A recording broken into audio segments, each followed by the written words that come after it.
Hello there, my beautiful people. Welcome back to our podcast. I think this is like our third episode so far. For me, Not just for me because I did like the first episode by myself. So I know. I'm just being narcissistic. like, the narcissistic person should be me, not you. But whatever. Okay, so today we're going to be discussing about a particular film that actually just got the recognition it deserved, I believe.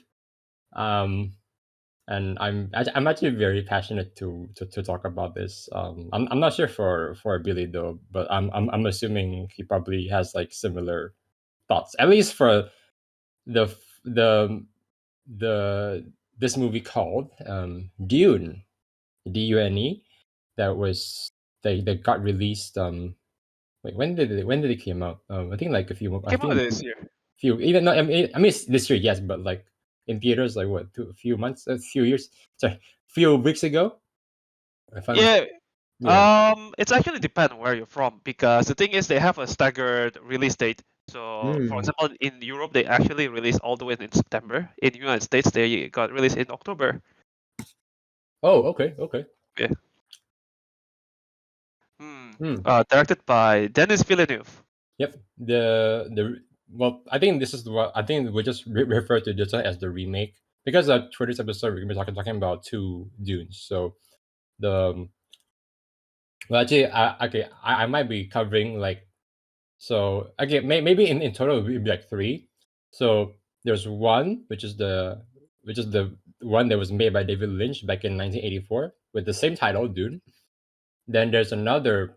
It's basically a documentary of Jodorowsky's Dune, which I have some interesting things that I also want to say about this.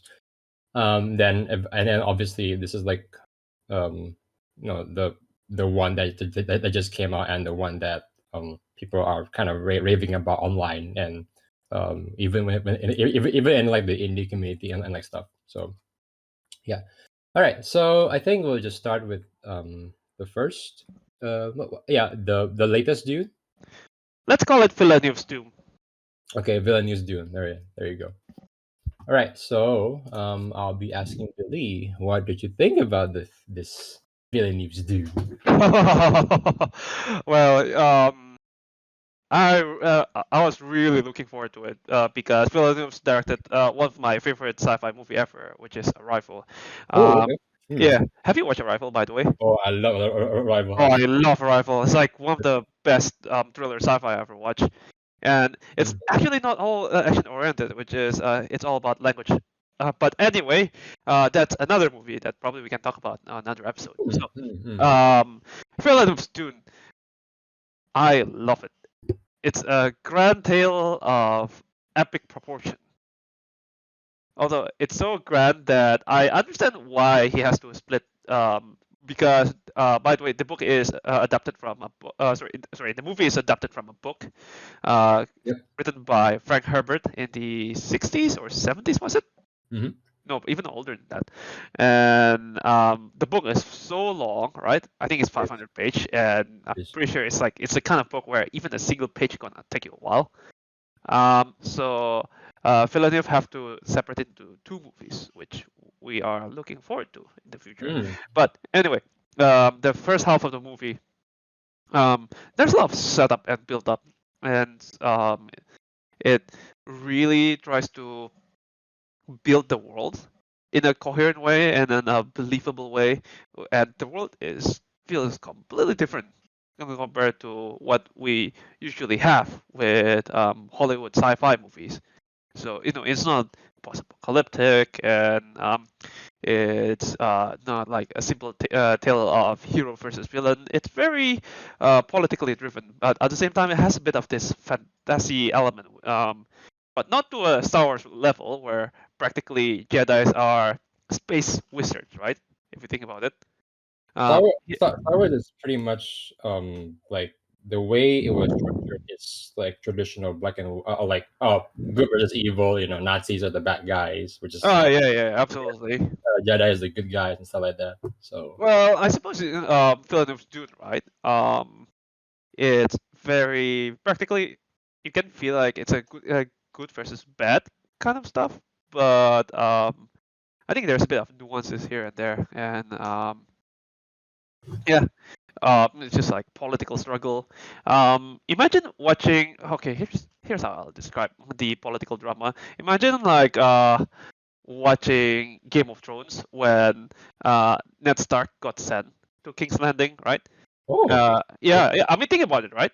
He got sent to King's Landing to do a job that was assigned to him by the king, by Robert Baratheon.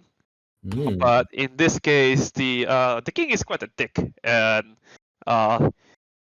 so basically okay, let's talk about the plot for a bit. So basically, our main characters, they belong to House Atreides.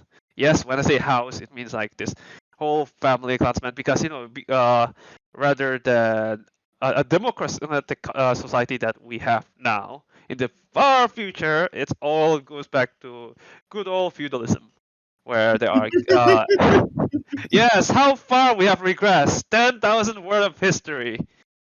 10,000 years worth. When did the story takes place, like in the movie?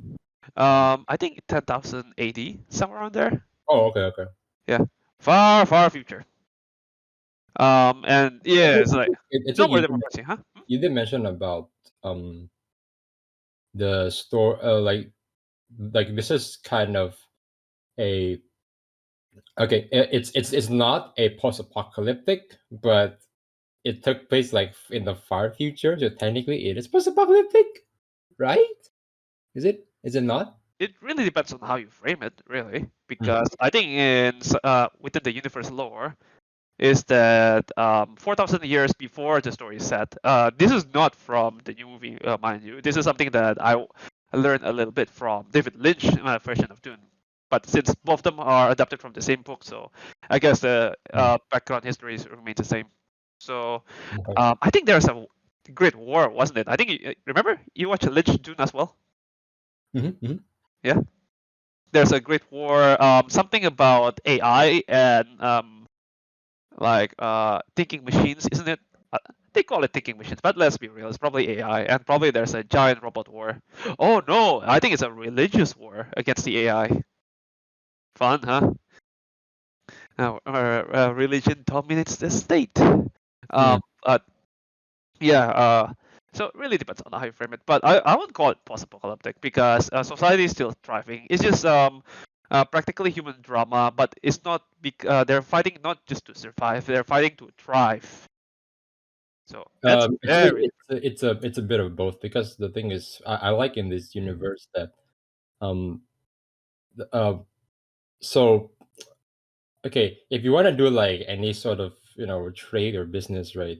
The only pretty much the only valuable resource you can gather is spice, and even to retrieve spice itself is yeah, it's pretty difficult, obviously. And the thing is, Oh yeah, we have to explain what is the spice to our dear viewer. okay, Dear listener. okay. Here's the thing, right? So I've seen enough of this, as at least for like the film stuff. I haven't read the book yet, which I probably should eventually. But actually, to be honest with you, I'm a little bit confused with the spice. So um is it all around the like the air, like they breathe in, or is it something you should mine underneath, or like, well, I'm so confused.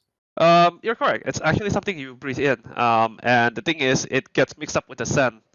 I suppose it's faster just to simply dig it from the sand rather than use an air filter. I think Right, it's called right, air capture. Yeah. right. Um, Yeah. although first thing first, I don't know.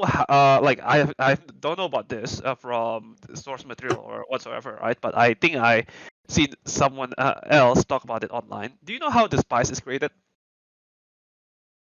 Not really, actually. Apparently, the sandworm pooped them out. Oh, okay, okay.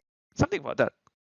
Yeah, but like, yeah. Speaking of world building, right? I really like Villeneuve's version of Dune because I watched. Well, technically, I didn't finish Lynch's version because I got busy, so I only watched it halfway. But Okay. it really, really illustrates his ability to show, don't tell. Don't you agree? Yeah, yeah. Um, I have some actually. Obviously, I have more positive things to say than like the negatives, which I actually have, but not a lot on to be honest. Oh yeah, I agree. And, like there are a So few negative, but go so on. okay, I'll just start with like what I really like. So okay, here's the thing, right? Uh, when it comes to like these kind of stories, like politics and things like that, I'm a little bit not engaged. Again, I'm not usually that engaged. Because I haven't even really properly seen any of the Game of Thrones episodes. So I actually have no idea like of like the story itself. I think I kind of know some of the character traits, but not any of the story elements. Maybe like the season 8, like dumb finale, but that's pretty much it, right? Um, and even like because you also did introduce me to like the Expanse, which I actually like the parts that's not like the politics stuff, if that makes sense. So I like the parts where so you got like a bunch of crews like stuck in this in like this dire situation, and they have to come up with like a new plan on the spot and try to get out of that situation as soon as possible, and as you know um getting out of it like basically in like one piece, right? Yeah. I like those kind of stories like way more. Maybe because maybe I'm just dumb or something, but that one interests me way more compared to like the you got the Belters, you got this alliances and that faction, this faction. So, yeah, but the thing is for this one, I actually kind of understand pretty much like the generals like the general scope of it. So you have like different houses, and pretty much um, they're all kind of in like this Cold War thing that they want to take control of like the spice industry, obviously because it's so valuable. So like the house of 3Ds and Harkonnen. um yeah, the house of Harkonnen, they're like well, just attack them. Mm. Yeah. Yeah, yeah. It's really simple, right? If you It is, it boil is, down to it it. is. But I suppose the thing that makes it really long, right, is just the build up and how they have to establish the world, like why the house exists, why do they despise each other, and how really important the spice. And also one thing that really builds up towards a mystery, right, is the how a lot of the characters they keep referring to the emperor, but we didn't see him in person. Mm, mm. Yeah, and then like we don't know what's the emperor's motive for right. Part of the plot, right, is that House Harkonnen, which we let's call them the baddie. The baddie tries to kill the goodies, which is the House Atreides, because the baddies really don't like their spice mining industry being taken over. But at the same time, the Emperor wants House Atreides to be destroyed, and he secretly sent his army to aid House Harkonnen to fight. Mm, mm, And that's mm. the thing, though. It's like you don't know why the Emperor does it. Although all we know, right, from tidbits here and there, is that the what's the main baddie again? Right, Vladimir Harkonnen. Right, let's call him the Baron, Baron Harkonnen. The Baron said that the Emperor is a greedy person and all. I Yeah, suppose like this is the that part where you say, right, oh yeah, this is like politic and maybe it gets too hard, but I think not really. No, no. yeah, okay. I mean, it's politic, but it's somewhat easy to digest, easy to follow. And It's at the pretty same time, it's something that can realistically happen, right? well, it's already happening. So Yeah. what are you talking about? What are you talking about? It's happening now, like at this very second. Oh. Oh. Even just for like a casual viewer, I think they'll find something very, very valuable here. Oh To be yeah. yeah. Because like Unlike we last have week's a friend. episode. Because we have Yeah. a friend also. His name is Josh. He did actually watch the movie and he said he loved it a lot. Same with also like our other friend Junji. Is shit. Oh, he watched it already? Yeah. He already seen it. Yeah. So he said Nice. that he's not really like aware what's going on, but the visuals are Oh yes, the really visuals. really freaking well done. And yes, I also agree with that. Not almost okay. Basically, like 95% of it, right?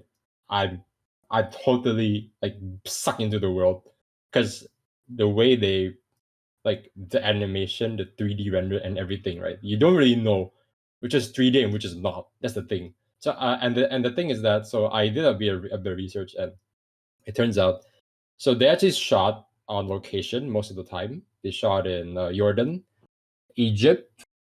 Oh wait, hang on. Uh, yeah. So yeah, Jordan and Abu Dhabi. Basically like some Huh? places in like the Middle East, which actually makes sense because they also have like a lot of sands there, you know, and yeah, actually it also like fits with with this movie's like uh world setup too Mm. with like spice. So yeah, I think Villeneuve really knows like what he's supposed to be doing. I actually find a lot of a lot of commonality with him and Christopher Nolan. Because knowing that okay, now I know that he likes to shoot things on location, which also adds to the fact that that's why a lot of the stuff that you see is very believable. Except I'll tell you this, except there's one particular shot that kind of throws me a little bit is when the what's his name again? The main character? Paul? Yeah, Paul Atreides. He has this dream sequence, right, where he suits up as like one of the soldiers, and and then like you know like the Soldier. scene where like the helmet like Oh yeah. comes up and then you can see his face. That is clearly like last minute, Yeah. so it does come up a bit uh, like a student film, like a little bit, but that's just like one shot.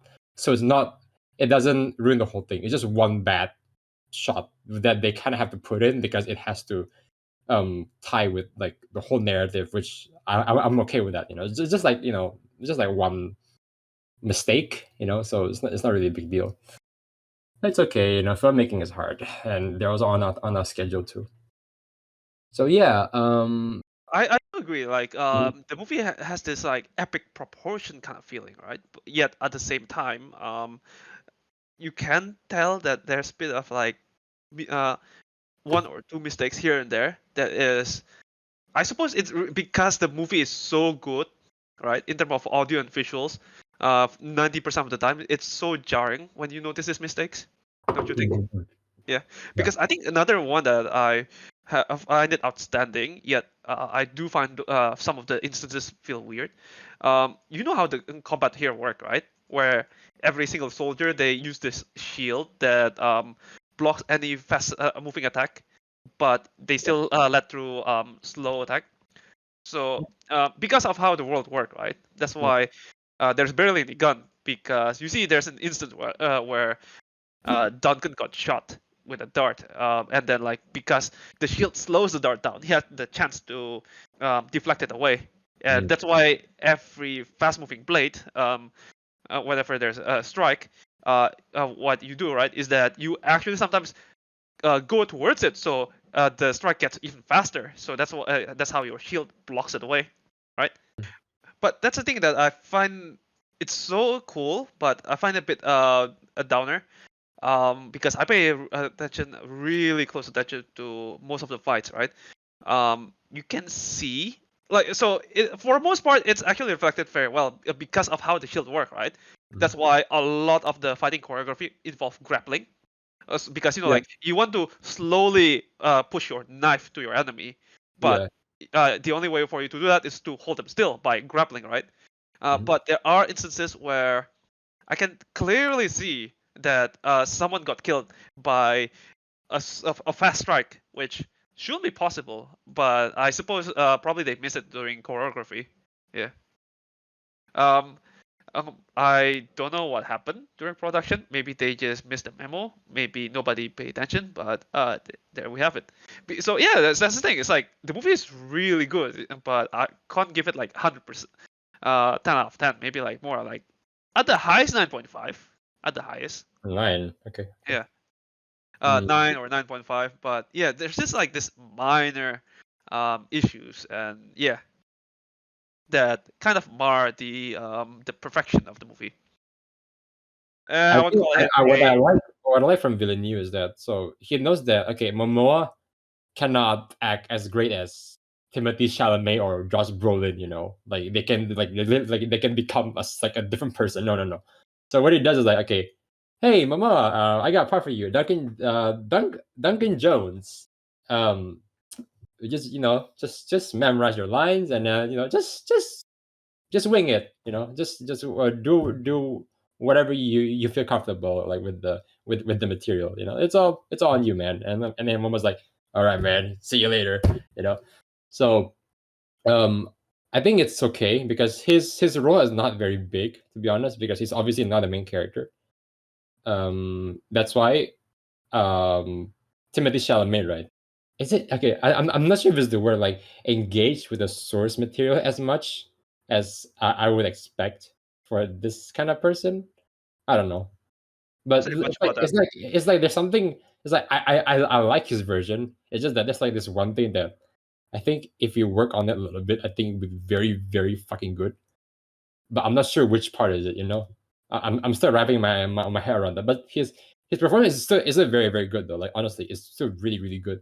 It's just that Yeah.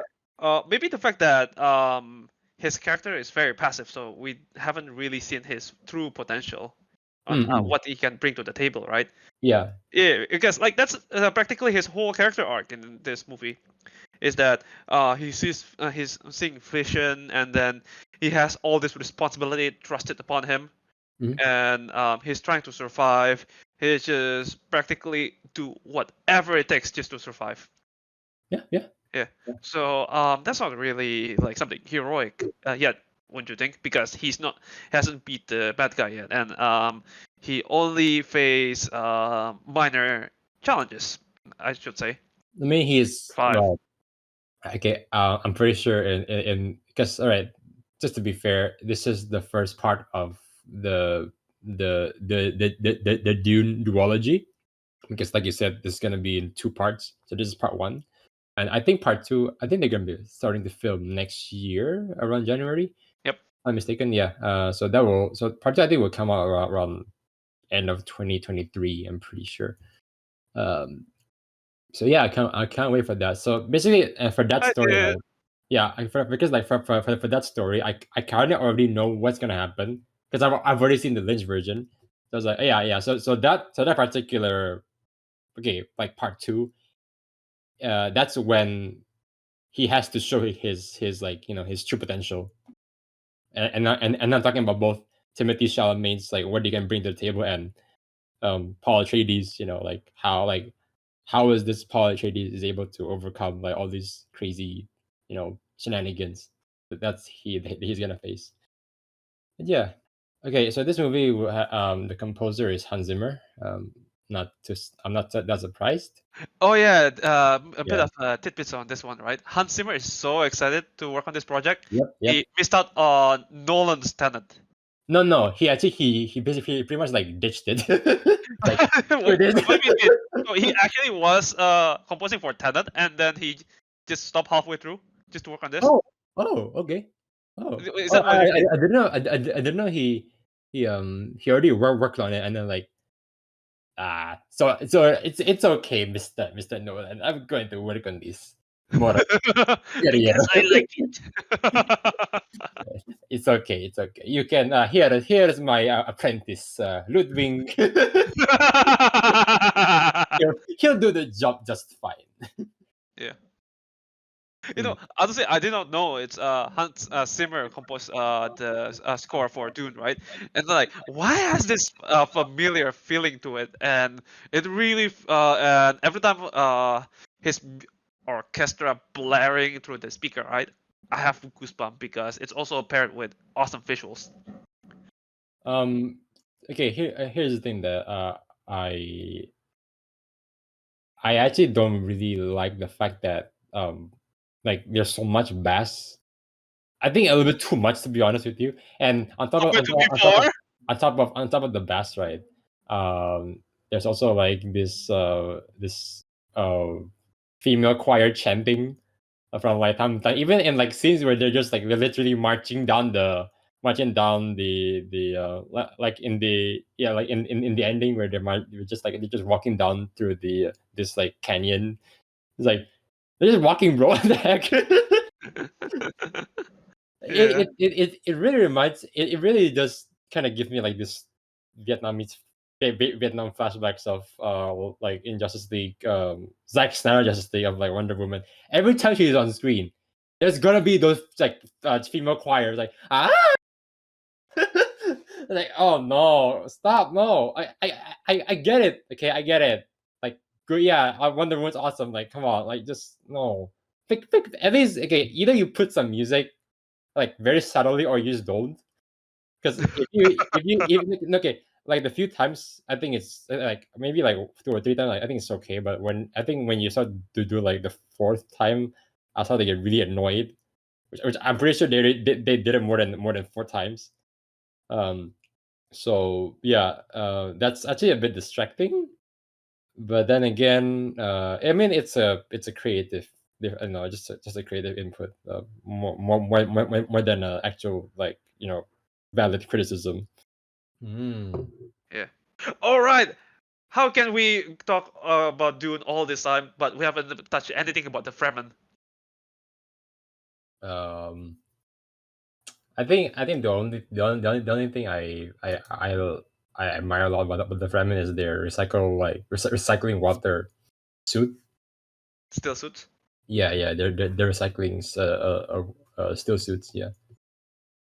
Um, It's actually it's a really really um very very good way to like explain like how the heck can these people like survive in the middle of the fucking desert, like you're like dehydrated, there's like no food around, like like what can you do, like oh we just make some suits that we can recycle our sweats, tears, and maybe a bit of blood. I'm pretty sure they recycle their blood at some point because yeah they might get some damage here and there. now you mentioned it, right? I have to find this comic It's where it's really it sounds gross, right? And I think well, I'll show you something gross later. okay, but yeah, like I mean it sounds gross, but you have to keep in mind this is they're basically already on survival mode, so like even if you give them like just a bowl of rice, it's already like a fucking luxury. Yeah. All right. Or Towards the even end, like like some seeds. Yeah. they're so low on water, right? Towards the end, Super you know, low. like how they're actually about to kill Paul and his mother for their water, like quite literally water in their body. Mm. Yeah. Yep. And then they make coffee with their spits. Yep. Yeah. But outside of technological advancement and their circumstance of their living, right?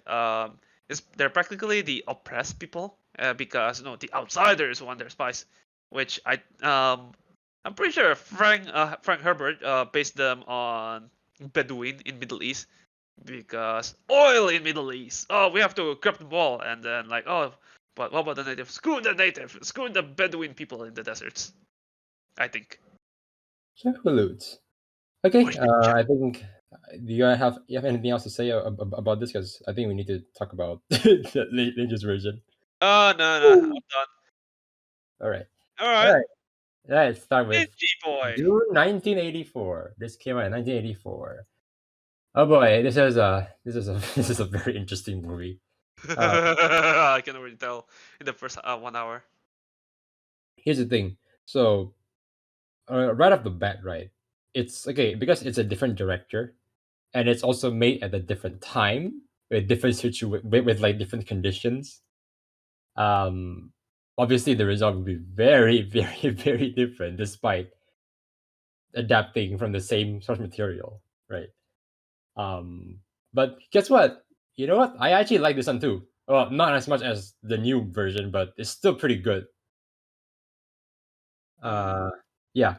No, not like no, like I'm being I'm being honest. I'm not sure about you though. Wait. Like I said, I haven't finished the movie yet, so I can't So say you're much. like halfway or what? Only the first 1 hour. Oh, by the way, I got the extended cut, which is practically 3 hours long, so I'm not even halfway there. So do you want me to spoil it? Oh, Like go ahead, go ahead. I mean, it's like the source material is already like 50 years old. No, more than that. So that's okay, fine. So here's the thing. Um, right. Some of the trivia for this one, right? This actually the composer for this was Toto. Oh yeah, I saw that Yeah, during the opening credit. I was yeah, so surprised.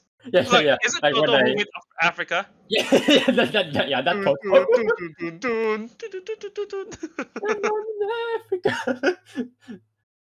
uh, I legit wish that they might do like a bit of like some like sampling of like one of their popular like tracks in the movie just to throw people off, but apparently like they don't. I don't hey, know. hey, this is no JoJo's Bizarre Adventure. Here's the thing. So like with like the faction, what's like the faction that the emperor is in? Is it also House of Atreides or just like a different one? He has no faction. He has we just call him the Emperor. Right. Oh wait, hang on. I think technically the house name is sorry, the dynasty name is called Padishah. Okay, so the House of Perdisha, right? Yeah. Like in terms of like the like the way it was like the set design, right? It's fucking like it's so I cannot take my eyes off because it's pretty much like the exact opposite of like Villeneuve's version, right? Because Villeneuve's like I mean in a way I also don't in a way I think it's kind of a bit boring at some point because because like this one, right? It's there's like a lot of ornaments and a lot of like sculptures, influenced by like Egyptian, maybe a bit like Russian or Romanian like influences. Like you can see like for the chair that the emperor's sitting in, the background, how the people dressed with like their costumes. It's like it has like a lot of influences from like different like cultures and like stuff. Um, it's I mean in general like the theme is more closer in line with steampunk, if that makes sense, which I actually kind of like it, because the thing is for Villeneuve's version, I actually don't really like the fact that a lot of the set design, right, it doesn't look as dirty as I would expect compared to the Lynch one, because like at least the Lynch one you can tell like there's like history behind it because a lot of this like yes at least like the emperor's like room it's pretty well like kept, but if you go to like other if when they show you other places like the the like the mining vehicle or the like some of the like meeting rooms and like sleeping bunkers, like they look really dirty. I have one small observation at the beginning of the movie, right? Mhm. This is very trivial, but it's quite interesting. Remember when the navigator visits the Emperor's throne, right? And they had the conversation, and when they left, I actually noticed. Wait, is the floor wet? Yes, Is yes, yes, the is yes. the tank leaking? Ew! Yeah, yeah, yeah, And they're just yeah, like, yeah, yeah, gone, yeah. bye. I was never here. Yeah, yeah, yeah, yeah, yeah. Yeah, yeah, yeah. Like, yeah. That's the thing. It's like, it's dirtier than the newer version, which is So to in a be way it's complete, more realistic. right? Also, to be completely honest, probably it's a production failure or something. But they just like, maybe it looks more grounded, so we'll just leave it as it is. Makes sense. Of costume design, right? I have to say that they kind of evoke that Napoleonic era, Mm, mm. like their attires, like Yes, yes. especially the noble houses. Yep, This is yep. because they just want like to look bling blang here and there. It's just all shiny, all like elegant, Yeah. beautiful, It's extravagant. for power. It's for power and also like status, which is very just also like what happens also in even in real life too. Yeah. Mm.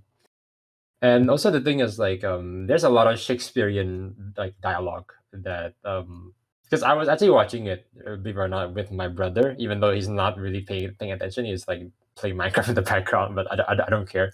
Um, is he give like a main like, bro, why is the dialogue like Shakespeare? I'm so busy. Like, but then again, I think for this version, right, it actually works because um it's kind of in a way how do you put this?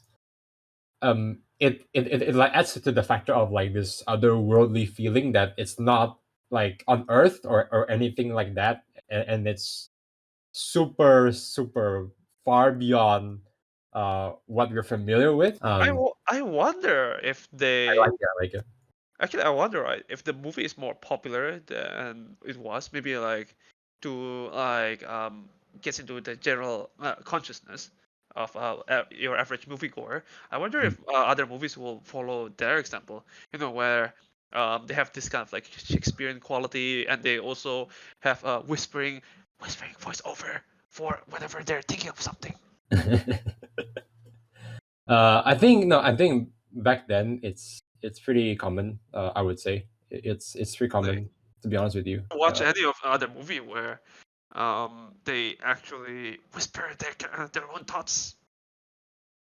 Wait, you're asking me if I've seen any other movie like that? Yeah. Is there? Mm, not as much as this one though, because like again, like this is also kind of like this.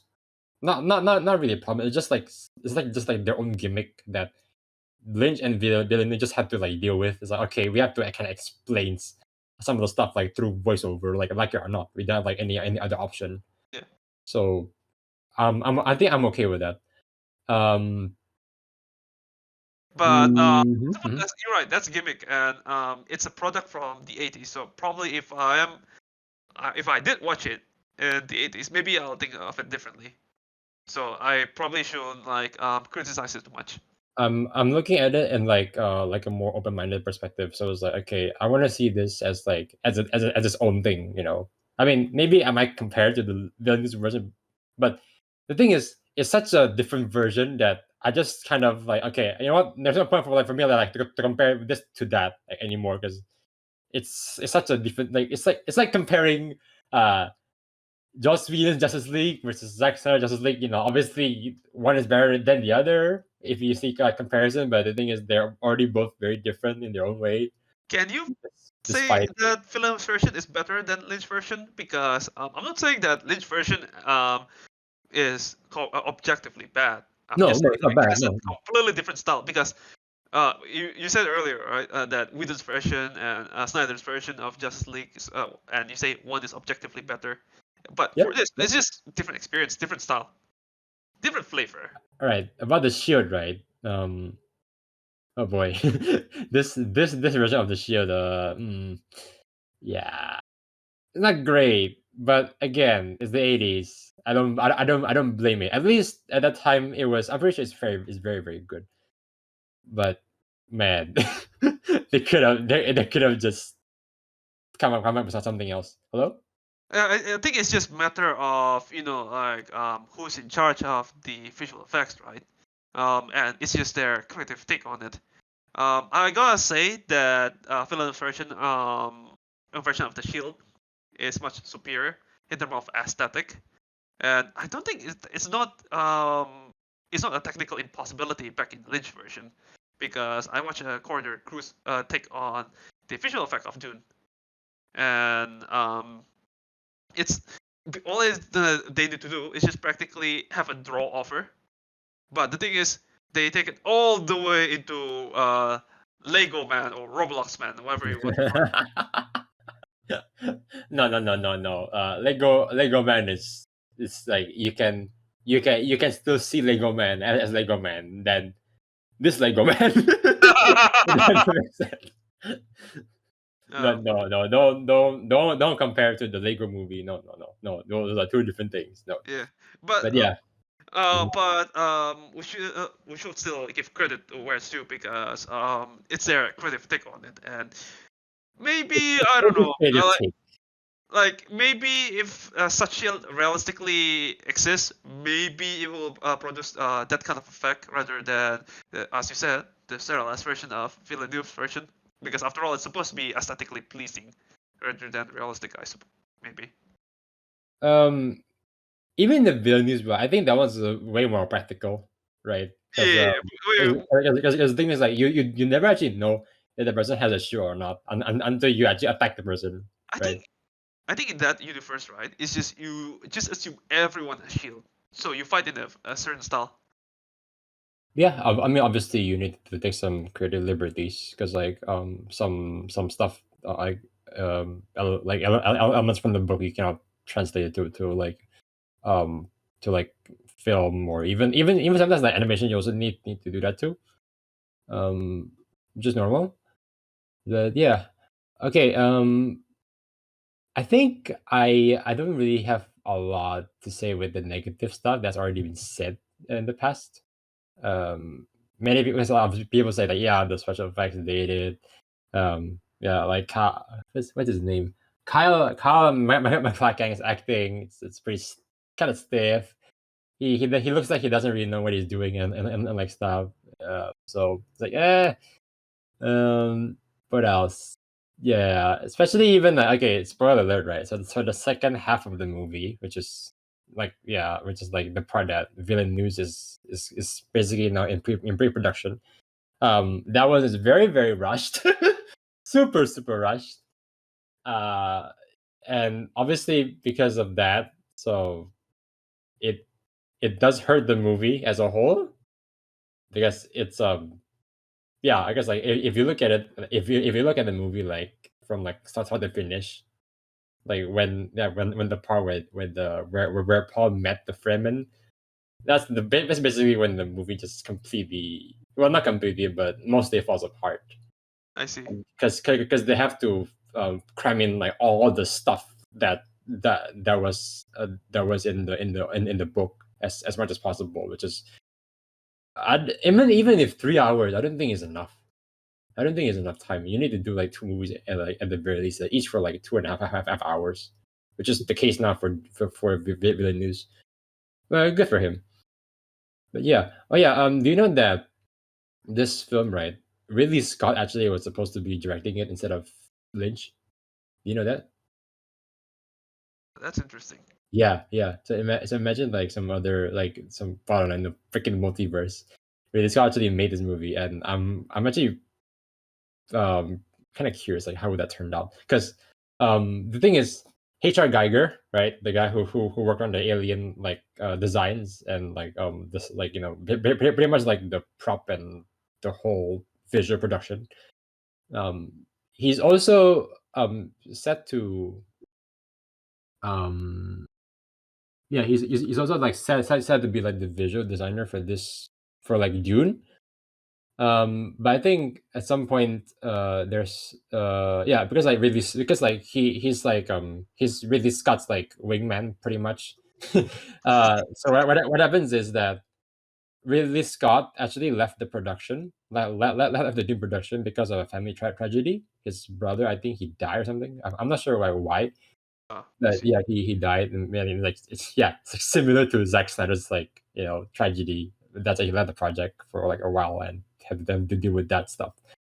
Lynch also Yeah, really, it's not too bad with where it is now. Being no. directed by Villeneuve. Oh, no. I'm talking about like this version, right? So like I kind of understand like why this is like the project is the way it is. I mean, even even if Ridley Scott dreaded it, right? I don't think it would be very different either. To be honest with you, I don't think it will surpass Villeneuve's version because I'm pretty sure he would probably try to cap it in within like that like 2.5 hour, 3 hour mark, which is very difficult. I mean, you could pull it off, I guess, but I'm pretty doubtful. Um, I have a feeling, right? If mm, Ridley Scott still directed the movie based on all some of the all the not all, it's just some of the movies that I've watched yeah, yeah, of him. Of his like it's his movies are practically more character focused rather than set yeah, pieces. yep, So yep, yep, yep. I do feel like it will have a very different style because, as you can see in the latest Dune, is that it has all this like fancy set pieces with crazy visuals and again music by Hans Zimmer. Well, with a Scott version, I have a feeling it's probably has more close-ups and focus more on characters' dialogue. I think it'll But be closer to like a drama thriller instead of like this epic saga, you know. yeah, something like that. Which I think I mean it could work. It I it don't definitely could work. But I wait, don't mind living in this reality either, where it's not him the one who directed the movie. oh no no Yeah, I don't mind. I mean even this version is still like pretty good on its own like as exactly. well. Yeah. And also the fact that Lynch actually turned down episode Star Wars Episode 6, Return of the Jedi for this. Very interesting. That's a gamble. Wait, Yeah, yeah, yeah, yeah, his yeah. movie's a flop, right? Huh? His movie was a flop, right? Like, is it a box office flop? Dune 1984. Yeah, it's a flop. It failed. Uh, It that's a failed shame. really, really bad. It's really, really bad. Because I think this film, right? Wait, how much is it? Like $80 million? Let me see. Let's see.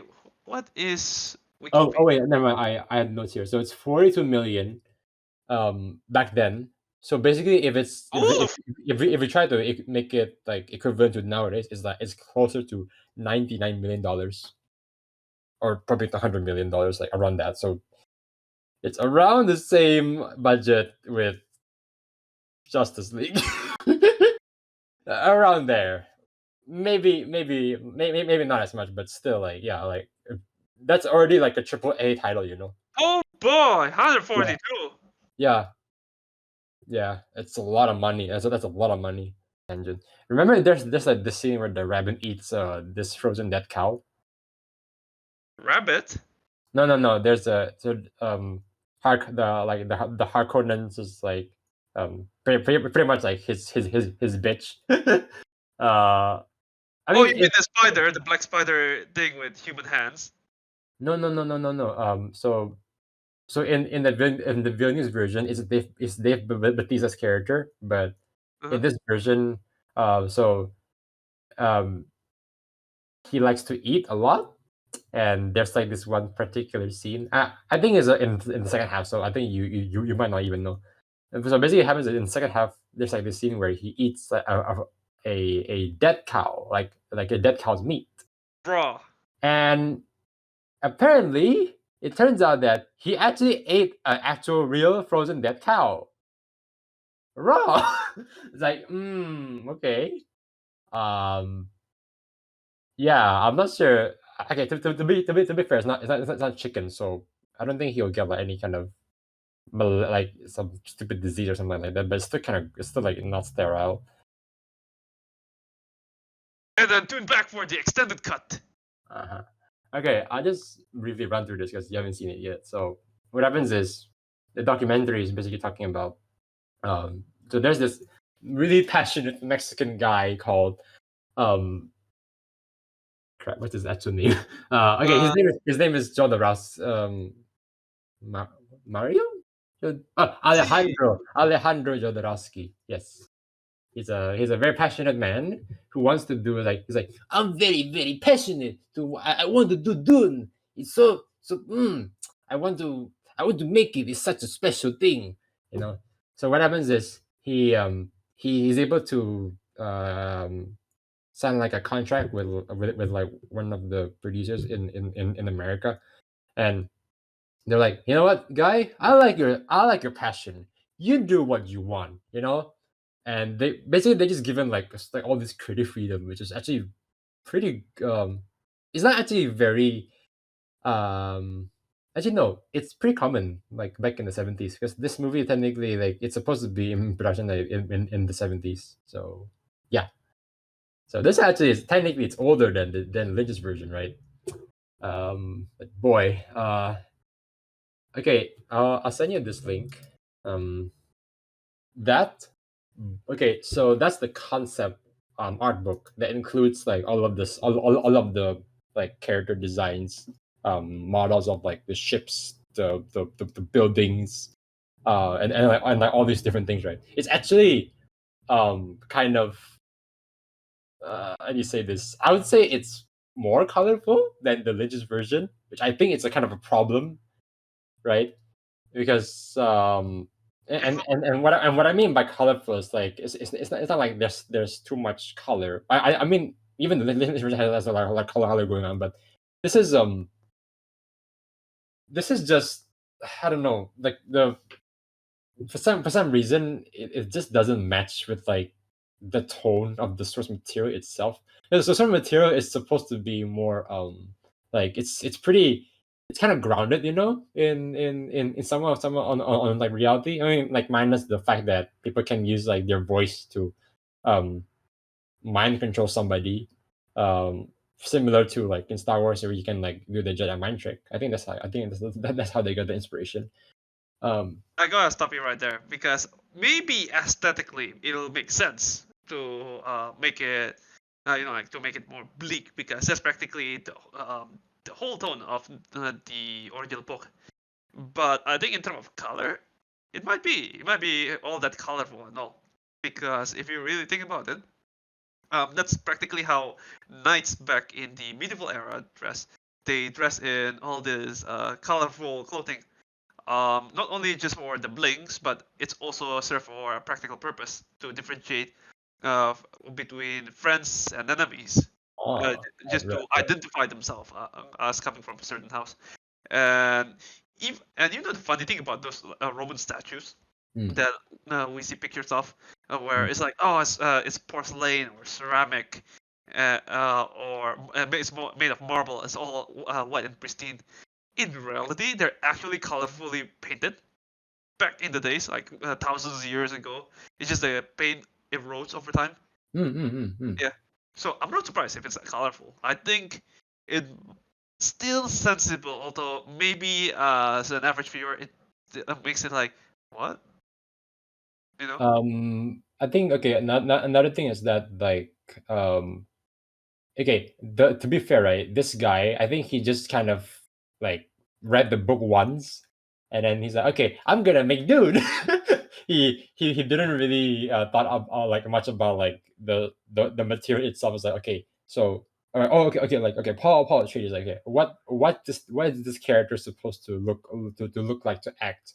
How does he interact with others? And same with like the other characters. How do they interact with the other characters in my version? Blah blah blah. I don't really think he gave them that much thought. I'm pretty sure he's like, oh, I like this book. Yeah.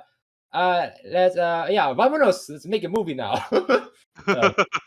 Yeah. Because the thing is, even in the documentary is being like keep on being emphasized that he he constantly trying to like be is like he wants more and more like stops to be put in and like things like that. Then the studios started to be like what okay. They started to get like a bit nervous, and eventually they're like okay, um okay, Jodorowsky, I don't know about you, but I think this is starting to get very ambitious. Because the thing is, I think the movie started out as like I don't know, like a couple like tens of millions of dollars, to like it's starting to be closer to like hundreds of millions of dollars. And this is like back then, by the way. So imagine, imagine if $100 million a movie back then, how much it would cost now. It's probably would be more expensive than like Avatar or even like one of the most expensive movies like now, which is like what, Infinity War? I don't know. I forgot. But yeah, like the cost itself is too much. The guy doesn't really. I mean, it's not that he doesn't know what he's doing. It's more that he just wants to make his own thing, right? Which is, I mean, it could work. It could work. There's some instances that the directors can actually do that, but coming from like this guy, because yeah. Okay. All right. So okay, about the book, right? Just to talk about it like briefly. So this is like one from 10 copies that was sold at 25,000 euros to 35,000 euros. So it's really like it's super rare. And one of the few people who actually read this is actually one of the directors that we actually talked about last time, Nicholas Winding Refn. He actually went through the book like once, and he's like, yeah, this is awesome. Yeah. So nah, good for him. What it? But yeah, I think that's about that's for the podcast. I guess it's a lot of things we cover, because we technically cover like pretty much 3 movies like all at once, so it does make sense. Okay, I think that's all we got to say. So thank you for listening to us pretty much like jerking off to Villeneuve, but not as much with like the other 2. That's perfect, really. But yeah. So see you guys in the next episode, I guess. So what's the next movie you're gonna be talking about? I don't know. I mean, it'll be Christmas next week, so Yeah. let's do something that live up the festivities. Who knows? Maybe Die What? Hard, Krampus, or Mhm. what's the most ridiculous Christmas movie we can think of? Batman Returns. Batman Returns. Yeah, I'm not joking. That's a Christmas movie. Wait, I'm not joking. It technically already kind of categorized as a Christmas movie, even though it's the most non-Christmas movie I've ever seen. wait, is Michael Keaton acting there? Yeah, it's his Okay, second movie. Yeah, his second movie. Right. yeah. His second movie as Batman. Yeah. Okay.